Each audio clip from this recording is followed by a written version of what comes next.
Do you think this to be part of a long-term solution in solving the crisis with poaching of rhino horn? It actually started before that. I bought a farm to retire on in 1992, and I met rhinos for the first time shortly after that.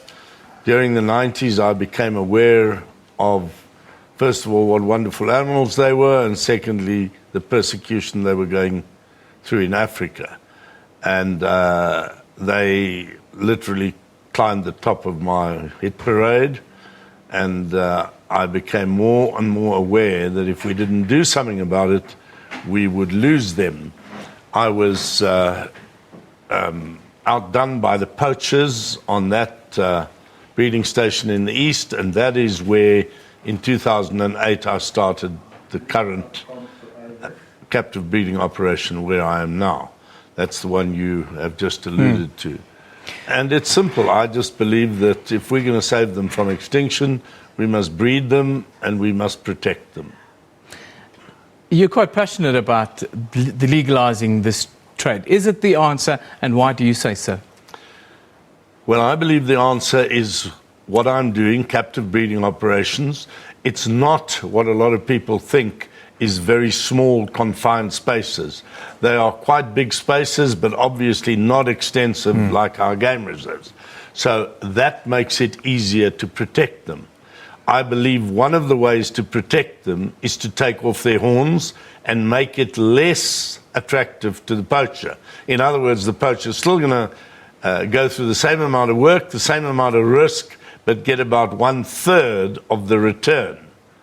Having taken off the horns to protect the rhino, I think it is silly not to sell the horn in order to continue getting your finances which you need to protect rhino.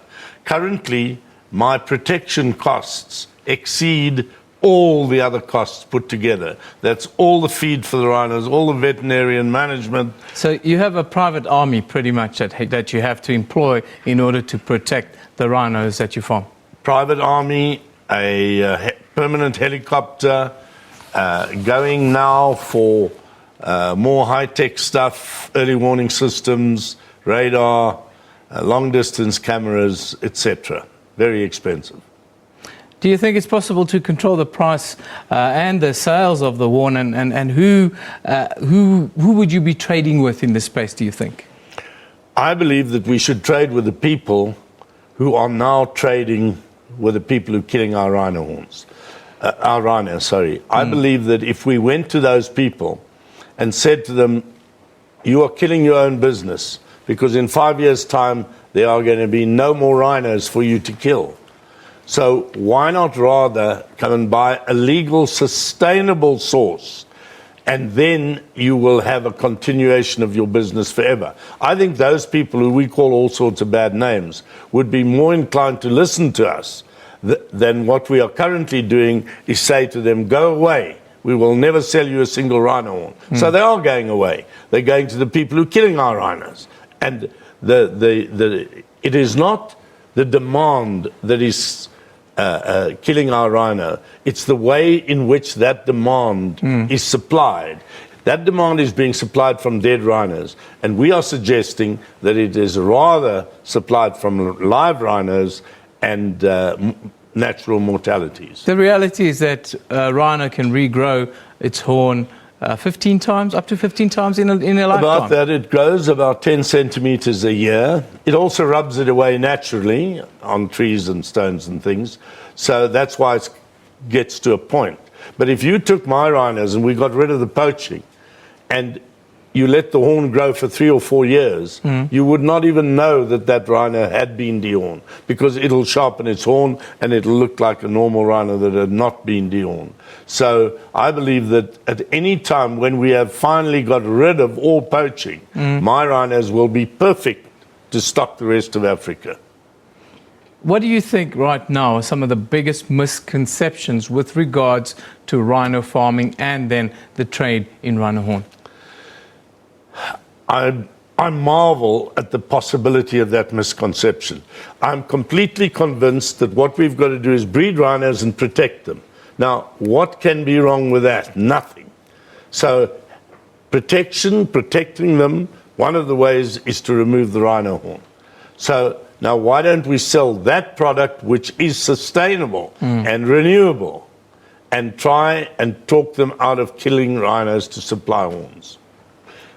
We have here, a lot of people say, how are you going to keep the illegal horn out of the legal? We have what we call a RODIS identification system here. So it's very easy for us to make sure that anybody who wants to sell a horn, make sure it's legal. In conclusion, where do you see this crisis with poaching? It seems to be extending to other species now. Where do you see the poaching crisis going in the next 5 years? And do you see this decrease that we're seeing, the slight decrease in rhino being poached in the last year? Do you see that being extended or getting bigger? I am very fearful. I'm very fearful because the decrease was very minimal. Is part of it because we have actually got less rhinos to poach? I fear for the rhino into the future, and we are not doing what we should do to let the private sector and the communities, both of them are capable of breeding a large amount of rhino, and we are doing nothing to help the communities, and we are doing nothing to help the commercial sector. In fact, we make it very unattractive for them to breed rhino because you have to lose a lot of money breeding rhinos without selling the rhino horn.